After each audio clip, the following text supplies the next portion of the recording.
at the world with a perspective of my sport is tougher than yours, or my sport is tougher than other sports. Now, I have internally felt as though I was doing the harder sport. I just felt that as a wrestler growing up, and a lot of that came from jealousy. I would go to other sporting events and they'd have all sorts of people there. They'd have fanfare and they'd be selling t-shirts and the whole bit. We didn't have any of that, and we worked harder.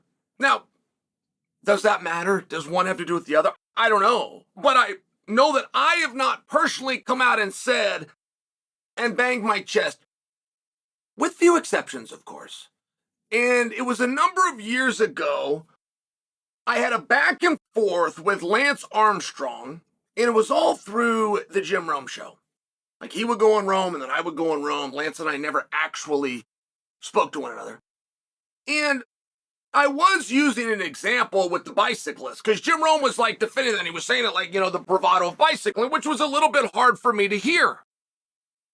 So I was trying to explain to Rome Boy that my son, who was 5 years old at the time, on family vacations would ask to bike ride. I would take my son, who was 5 at the time, on bike rides when I was on vacation. The last thing I'm looking to do on vacation is to work hard. It's quite literally what the word vacation means. Now, we weren't going through the Alps and we weren't going for 300 miles or whatever it is they do, but I think that I make a fair enough point. Somewhere along the way, I end up in some dust-up that Joel gets me in with the captain of the local swim team. And I turn back to the same analogy. I said, hey, hold on just a sec. When I go on vacation, I swim. When I'm looking for a day off, if God in heaven above has smiled upon me, I will get a day in the pool. There is never a day when you are going to go to wrestling practice and look forward to it. There's never a day you're going to do that on vacation. There's never a day ever as a prerequisite to your workout, to your warm-up, whether you're biking or swimming, that you will wrestle. Ever. Because it's so difficult to do. Because it's so hard to do. I will do your sport as a warm-up and or a cool-down to my sport. Now, that's never helped me. Whether you agree with the argument I just made or not, it's never helped me. It's never brought more people in. It's never got me a pat on the back. It's never earned me $1. But I bring that to you because it does seem very relevant. I'm in a sport right now where so many of my brethren, is that the right word? Want to be doing something else. They want to be boxers. But you don't ever meet any boxers that want to do MMA. Now, I would assume, following the laws of logic, that what you strive for and that what you want to do is going to be a better life and easier than what it is that you do now. I would assume. I know wrestlers that want to go into MMA. I respect wrestlers, but they want to go into MMA. They're going to use it as a foundation. I know jiu-jitsu guys that want to then go into MMA. I can keep playing that game, karate and taekwondo and boxing. I don't know MMA guys that then the Olympics roll around. They're going to stop what they're doing and try to make a judo team or a taekwondo team or a wrestling team, just for example. Now, I don't know that one matters, right? Like, I don't know that me proving to you how hard MMA is and how hard they work and the grittiness and the determination, I don't know that there's an advantage to winning that argument, but it's an important argument that I personally understand because now we have people within MMA who I respect. Fitzayev, to put a name on it right now this morning, Fitzayev, who I do respect, calling for a 165-pound division. Now, first off, I don't want to be the bearer of bad news, but just so that we're perfectly clear and you don't go wasting your time and life, there is not going to be a 165-pound division in the Ultimate Fighting Championship that contests a 170-pound division. Just so you know, so if you're going to bet your chips or you've got good information that's better than Uncle Chael, who's never wrong and has never misled you, but you, in this one case, You've got somebody that's got information that Chael doesn't have. Make sure you understand your bet.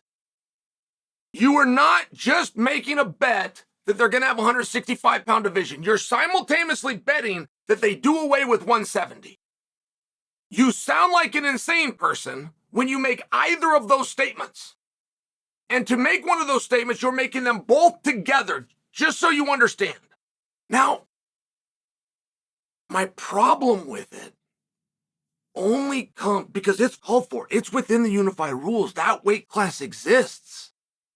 There will be other promotions that come forward and they do it. I'm just sharing for you in the Ultimate Fighting Championship. And I think that that's relevant because the author of the statement that I'm speaking to is Fiziev, who signed to the Ultimate Fighting Championship.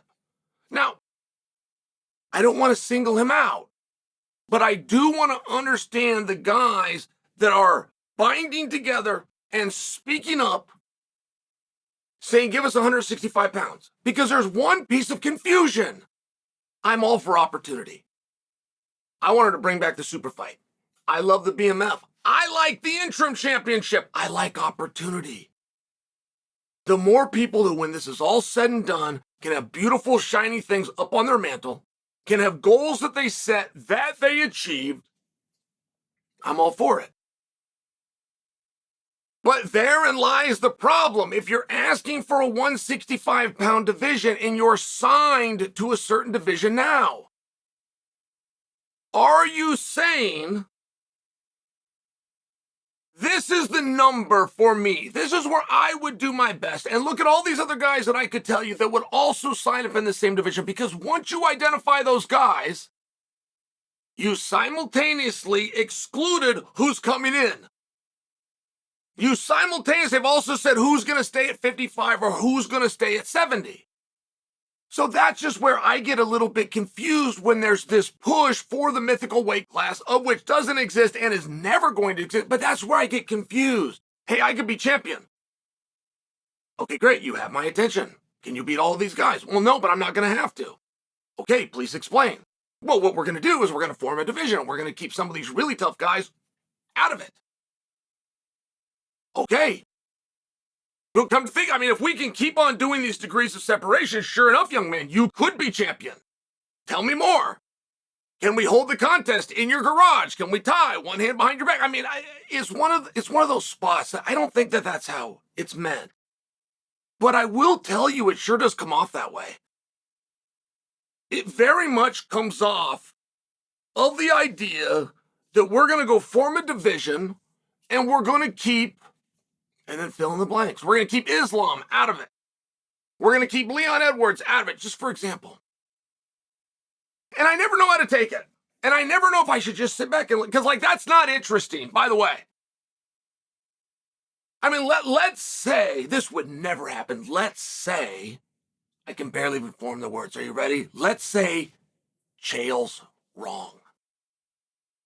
If you were to put on a 165-pound division, just so you understand, you do not sell one more ticket. You do not sell one more pay-per-view. You do not sell a t-shirt. You can put 165 right on the t-shirt. Nobody buys it. You don't get one headline. I'm going to call a press conference. Great. I need a rough idea of what it's about. I'm going to announce a division. Okay, hey, leak a little bit more to me. Or I'm going to announce 165. There's no press conference. There's no announcement. There's no headline. There's nothing on it. There's no motivation and or reason that anybody would do it. You would be separating your classes by 5 pounds. Therein lies the problem. You might hypothesize at one point in time whether that would be a good idea or a bad idea, but you don't have to hypothesize things that are already done. You can just look at the paradigm. It was done in boxing. In fact, they got it all the way to 3.5 pounds. It was a complete disaster. So I don't begrudge 65-pounders. I don't begrudge anybody that would like to compete at 65. I'm not trying to be the skunk at the garden party at all.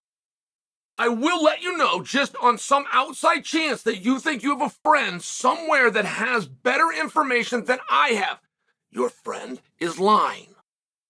165 pounds does not, will not, and is not coming to the Ultimate Fighting Championship.